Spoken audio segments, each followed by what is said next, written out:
اعوذ باللہ من الشیطان اللعین الرجیم بسم اللہ الرحمن الرحیم۔ تفسیر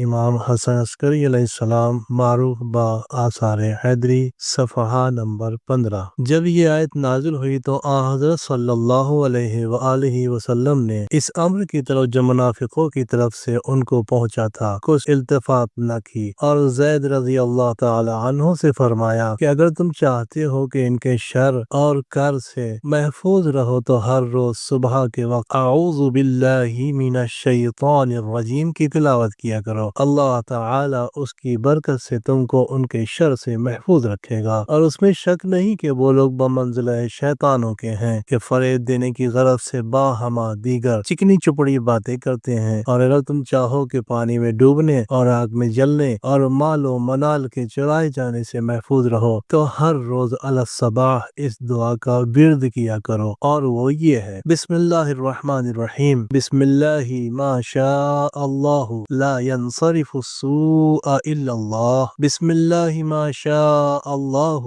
لا يسوق الخیر الا اللہ، بسم اللہ ما شاء اللہ ما يكون من نعمت فمن اللہ، بسم اللہ ما شاء اللہ لا حول ولا قوة الا باللہ العلی العظیم، بسم اللہ ما شاء اللہ وصلی اللہ علی محمد وآلہ طیبین۔ جو شخص اس دعا کو صبح کے وقت 3 بار پڑھے شام تک ڈوبنے، جلنے اور چوری ہونے سے امن میں رہے گا، اور جو کوئی شام کو 3 دفعہ پڑھے وہ صبح تک ان بلاؤں سے بچا رہے گا۔ بعد ازاں جناب رسالت مآب صلی اللہ علیہ وآلہ وسلم نے فرمایا کہ حضرت خضر علیہ السلام اور الیاس علیہ السلام ہر سال ایام حج میں باہم ملاقات کرتے ہیں، اور جب ایک دوسرے سے جدا ہوتے ہیں تو ان کلمات کو تلاوت کرتے ہیں، اور یہی طریقہ میرے شیعوں کا ہے۔ اور قائم آل محمد اجر اللہ تعالی فرجہ الشریف کے ظہور کے دن میرے دوستوں اور دشمنوں میں انہی کلمات سے تمیز کی جائے گی۔ صفحہ 16۔ امام محمد باقر علیہ السلام نے فرمایا کہ جب آن حضرت صلی اللہ علیہ وآلہ وسلم اپنے چچا عباس علیہ السلام اور دیگر صحابہ کو دروازے بند کرنے کا حکم دیا اور علی کو اپنا دروازہ کھلا رکھنے کی اجازت عطا فرمائی تو عباس علیہ السلام اور دیگر رشتہ داران آن حضرت صلی اللہ علیہ وآلہ وسلم نے حاضر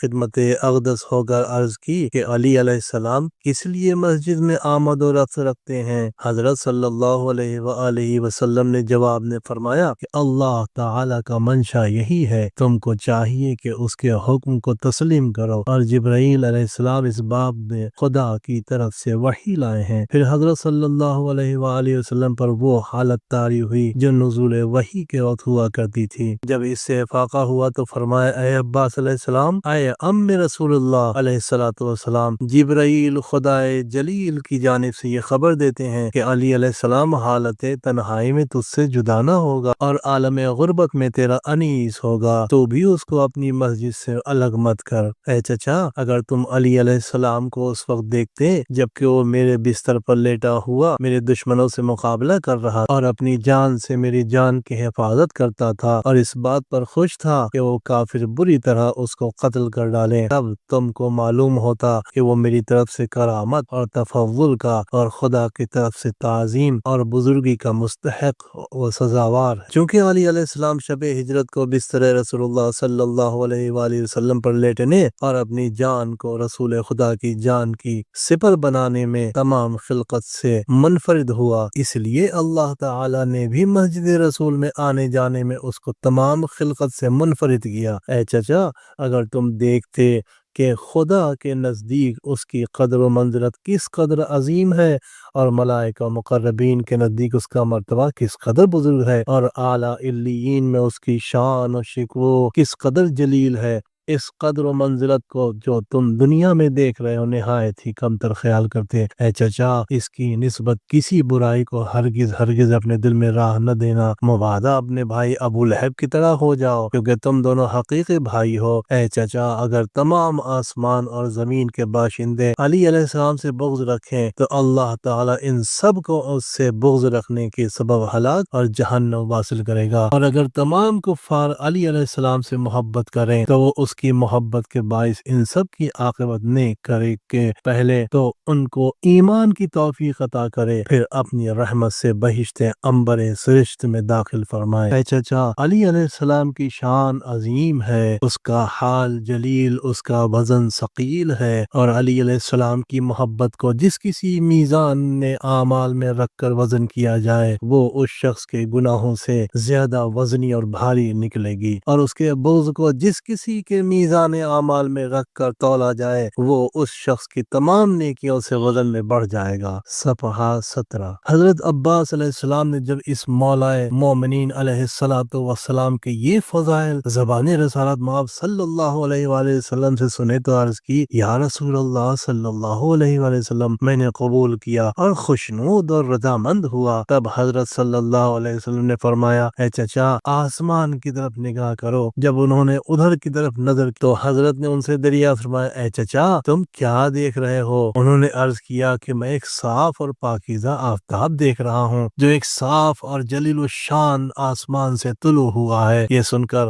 حضرت صلی اللہ علیہ وآلہ وسلم نے ارشاد فرمایا، اے عباس علیہ السلام، اے عم رسول اللہ علیہ السلام، علی علیہ السلام کے فضائل کو جو اللہ تعالی نے اس کو عطا فرمائے ہے تمہارے تسلیم کرنے کی خوبی اس آسمان سے جو اس آسمان پر موجود ہے بہتر اور احسن ہے، اور جو عظیم الشان برکتیں اس تسلیم فضائل کے باعث تم پر نازل ہوں گی وہ ان جلیل برکتوں سے بھی بہت بڑھ کر ہیں جو اس آفتاب سے نباتات اور دانوں اور پھلوں پر وقوع پذیر ہوتی ہے اور ان کو پکاتی ہے اور پرورش کرتی ہے۔ اور اے چچا، تم کو اس ایک فضیلت علی علیہ السلام کی تسلیم کرنے کے باعث اس قدر ملائکہ مقربین نے اپنا دوست بنا لیا جن کی تعداد بارش کے قطروں اور درختوں کے پتوں اور ریگستان عالج کے ریت کے ذروں اور حیوانات کے بالوں اور نباتات کی قسموں اور بنی آدم کے قدم رکھنے اور ان کے سانسوں اور لفظوں اور نظروں کے شمار سے زیادہ ہے۔ اور وہ ملائکہ سب دعا کرتے ہیں کہ یا اللہ، اپنے نبی صلی اللہ علیہ وآلہ وسلم کے چچا عباس علیہ السلام پر رحمت نازل فرما کہ اس نے تیرے نبی صلی اللہ علیہ وآلہ وسلم کے